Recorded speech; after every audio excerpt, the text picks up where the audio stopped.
Hello, welcome back. I'm Joe McFall, and today I'm going to talk about the proper use of our most basic tool here in jewelry, the jeweler's saw.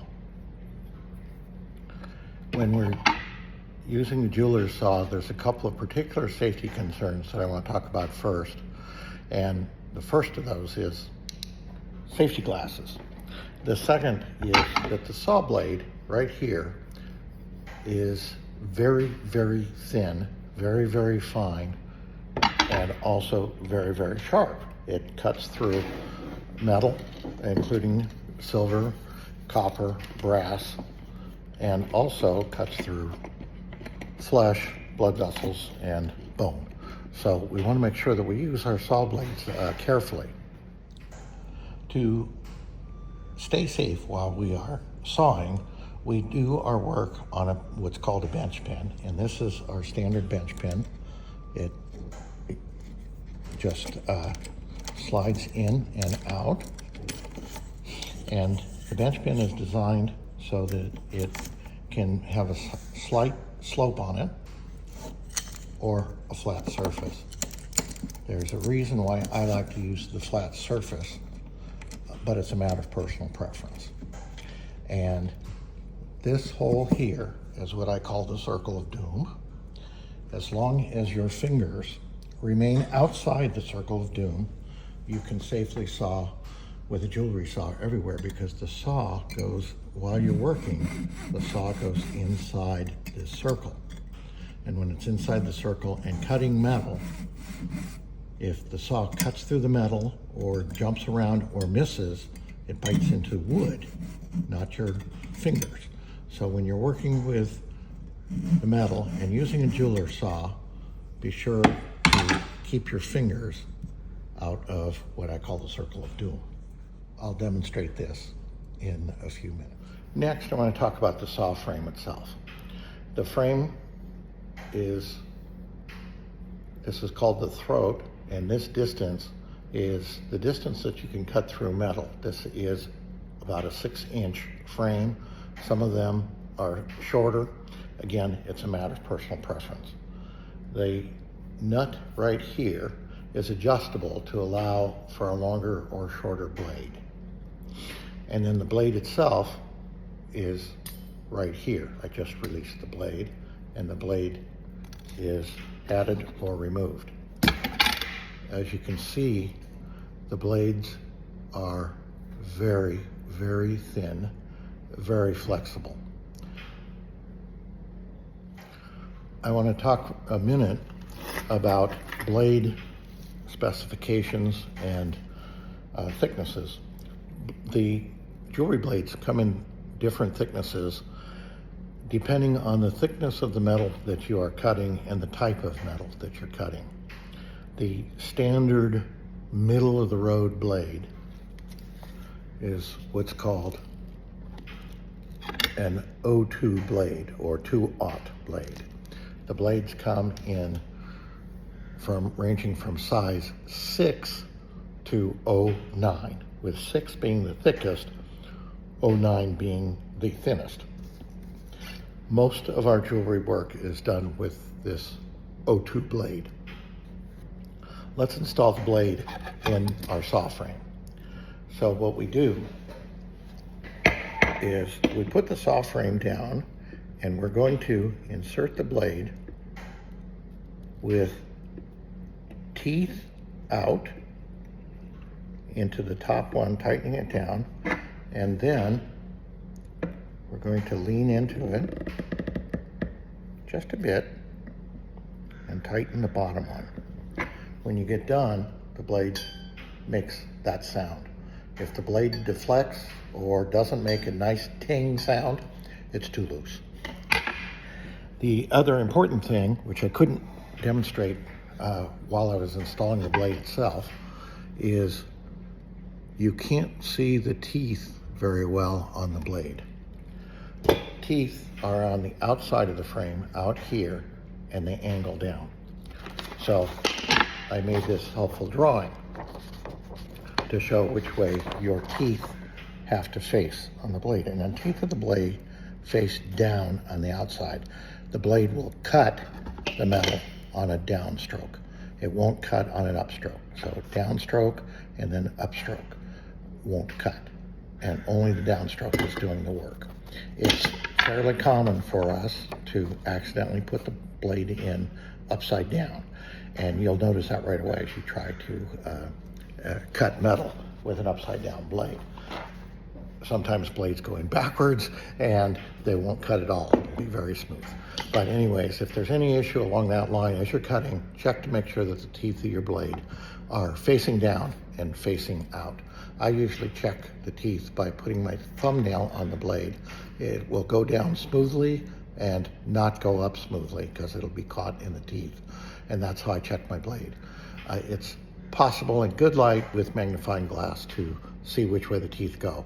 But in the beginning, hang in there. It's a little bit of a struggle to make sure that the blade is going the right way. If you have any issues with the initial operation of your jeweler's saw, just ask one of the supervisors. Will be glad to help you.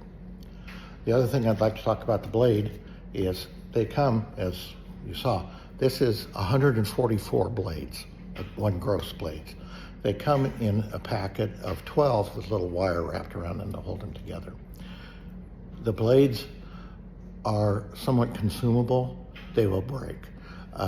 Especially in the beginning, when you're first starting out, it's fairly common to break blades frequently. Even now, when I've been doing this for years, and I do very careful, elaborate cuts, every now and then I will break a blade. Sometimes blades just wear out and they will break. But with a little bit of practice, using the saw correctly, you'll get good mileage out of your blades, but you will still need to replace them now and then. So don't fret, don't get stressed if you happen to break a few blades. I can show you a project where I have broken over a dozen blades to complete one project. Shouldn't always happen, but sometimes we get in a hurry or we stress the blade where we shouldn't do it. We're going to do a project as a beginning project using a 2-inch square sheet of copper. It's going to be put on our bench pen, and we're going to start cutting it with a correctly loaded blade. So I think you can see how easy it's going to be. What we're going to do is we're going to make what will become a pendant, and we're just going to make a very organic designed pendant, nothing fancy, just to get you used to using the saw, and we will then create a very attractive wearable piece of art out of this pendant. What we're going to do is just draw a very, what's called organic shape. Nothing fancy, nothing exotic. It's designed just to give us practice in using the saw blade correctly. So when you start, you can pick anywhere to start, but you're going to start from the edge. We're going to cut out this shape. And I pull straight down, and you can hear the saw making its sound. Now we're ready to saw. To saw now, you notice when I started, you can start anywhere. I have the saw at about a 45-degree angle, and sometimes it's easier to push up where the saw blades, where the teeth will cut what's called a little tiny curve. And when you pull down, it will correctly make a cut. You don't need to force very easy or very hard. Okay, once it's in place, then you go almost vertical to about what I would say 80 degrees, maybe just 10 degrees off vertical, and let the saw do its work. I'm going to saw for a little bit here, and then I'm going to switch to a different mode, but I want to see real time how it takes to saw.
wanted to show a few things. One, you can see that my saw frame and blade are right in the circle of doom. So there's no problem. My hands, as long as they stay on the wood, are out of range of the jeweler saw. Also, you notice that my saw is following the curves. To follow the curve, you just gently turn your hand and wrist, and the saw will follow the curve. If you make too harsh of a turn, the saw will bind up and you'll hear it. What you do when you want to make a very sharp turn is the saw goes vertical, and you put the saw straight up and down 10 times. When you have it straight up and down 10 times, you can start rotating your metal. And you just keep rotating your metal, keeping the saw blade going vertical while you slowly rotate the metal.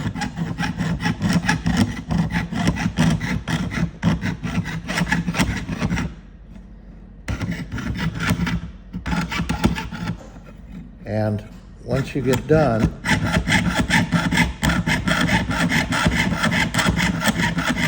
you can make a very sharp right angle when you do this. I don't want to do that right now. We'll do that on the next project. I want to show you that it can be done. And if you stress your blade where you're not sure where it's pointed, just let go and the metal will adjust to which way the blade is. All right, I want to show you how in real time what happens when you get near the end. When you get near the end, you can see the circle here. The blade is inside the circle, and you just come up where you started, and it will meet, and then it's done. And if you go over, you can go into the wood. That's not a problem. But there's your cut piece.